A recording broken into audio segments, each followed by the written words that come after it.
नमस्कार साथियों, यहाँ सभी उपस्थित हमारे पत्रकार बंधु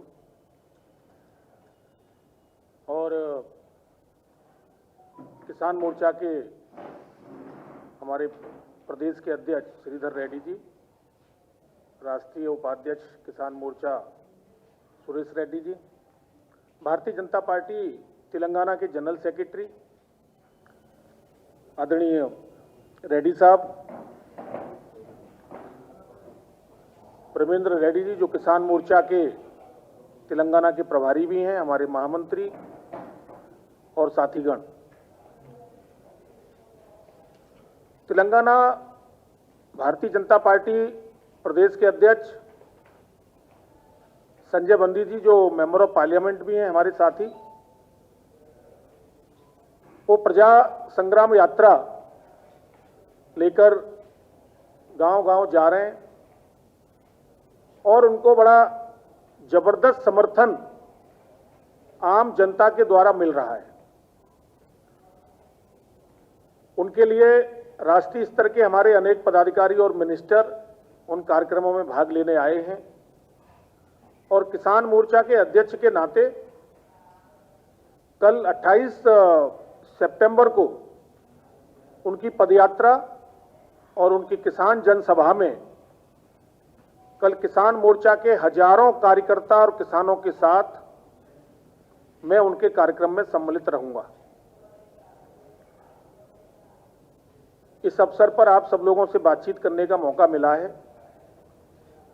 साथियों, ये देश निरंतर प्रगति की ओर है। देश के यशस्वी प्रधानमंत्री माननीय नरेंद्र मोदी जी के लीडरशिप में आज पूरी दुनिया ये देख रही है कि भारत अपने पुराने गौरव की ओर लौट रहा है। जब कभी भारत को सोने की चिड़िया कहा जाता था, अंग्रेजों के शासनकाल में और उसके बाद कांग्रेस के शासनकाल में ये भारत बहुत पीछे चला गया था।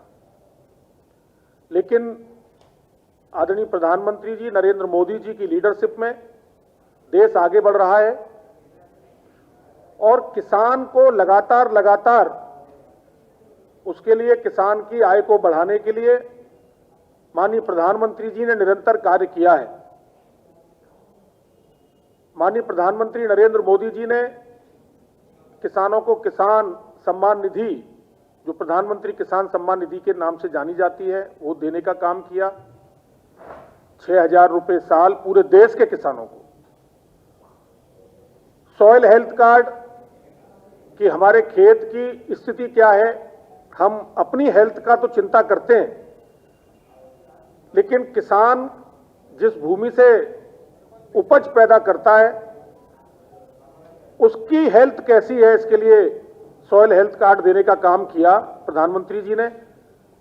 लेकिन बड़ा दुर्भाग्य है कि तेलंगाना के अंदर तेलंगाना के मुख्यमंत्री जी ने सॉइल हेल्थ कार्ड देने का काम नहीं किया है।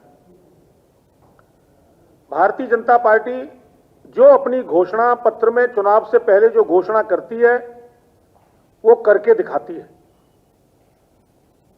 आपने देखा होगा 370 के बारे में घोषणा की तो माननीय पीएम साहब ने, मोदी जी ने और गृह मंत्री अमित शाह जी ने 370 को हटाया। अयोध्या में भगवान श्री राम की जन्मभूमि पर मंदिर का भव्य निर्माण प्रारंभ हुआ है सुप्रीम कोर्ट के सहयोग से, लेकिन उसमें इच्छा शक्ति केंद्र की सरकार की थी। स्वामीनाथन आयोग की रिपोर्ट को लागू करने का काम देश के प्रधानमंत्री माननीय नरेंद्र मोदी जी ने किया। जितनी भी सिफारिशें स्वामीनाथन जी ने की किसान की आय को बढ़ाने के लिए, गांव और किसान के जीवन में खुशहाली लाने के लिए, फार्मर के डेवलपमेंट के लिए, उसकी फैमिली के डेवलपमेंट के लिए, विलेज के डेवलपमेंट के लिए, वो मोदी जी ने करके दिखाया। 10 वर्ष तक जब मनमोहन सिंह जी की कांग्रेस की सरकार थी तो स्वामीनाथन आयोग की रिपोर्ट को ठंडे बस्ते में डाल दिया गया था। लेकिन जैसे ही मोदी जी प्रधानमंत्री बने उन्होंने स्वामीनाथन आयोग की रिपोर्ट को लागू किया और किसान की आय को बढ़ाने के फैसले किए। किसान क्रेडिट कार्ड देने का काम भी माननीय अटल बिहारी वाजपेयी जी की सरकार में किया गया। अभी तेलंगाना सरकार ने वायदा किया था 2018 के इलेक्शन में कि हम किसानों के 1 लाख रुपए के कर्ज, 1 लाख रुपए के ऋण, 1 लाख रुपए के लोन को हम माफ करेंगे, लेकिन आज तक उन्होंने वो वायदा नहीं निभाया है। सॉइल हेल्थ कार्ड देने का काम भी वो नहीं कर रहे हैं। फसल बीमा का अपना जो प्रीमियम देना है प्रदेश की सरकार को, वो देने का काम भी वो नहीं कर रहे हैं। केंद्र सरकार की अनेक योजनाओं का सीधा लाभ किसान को मिले, ये तेलंगाना की सरकार नहीं कर रही है। मैं तो कहूंगा कि तेलंगाना की सरकार की नीयत किसान को मदद करने की नहीं है।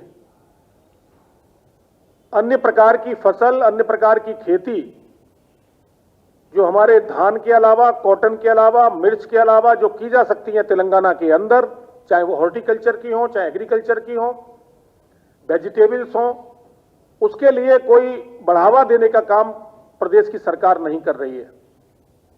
हमारी मांग है कि किसानों को जो सब्सिडी दी जानी चाहिए, जो सेंट्रल गवर्नमेंट जिन योजनाओं को दे रही है, वो तेलंगाना के मुख्यमंत्री उनको लागू करें, किसान के ऋण को माफ करें, सॉइल हेल्थ कार्ड देने का काम करें, फसल बीमा का प्रीमियम देने का काम करें, और जो भी सब्सिडी, चाहे वो ट्रैक्टर की सब्सिडी हो, चाहे कृषि यंत्रों की सब्सिडी हो, चाहे बीज की सब्सिडी हो, चाहे डीएपी और यूरिया की सब्सिडी हो, वो अलग से देने का काम तेलंगाना की सरकार करे, जिससे किसानों का कुछ भला हो।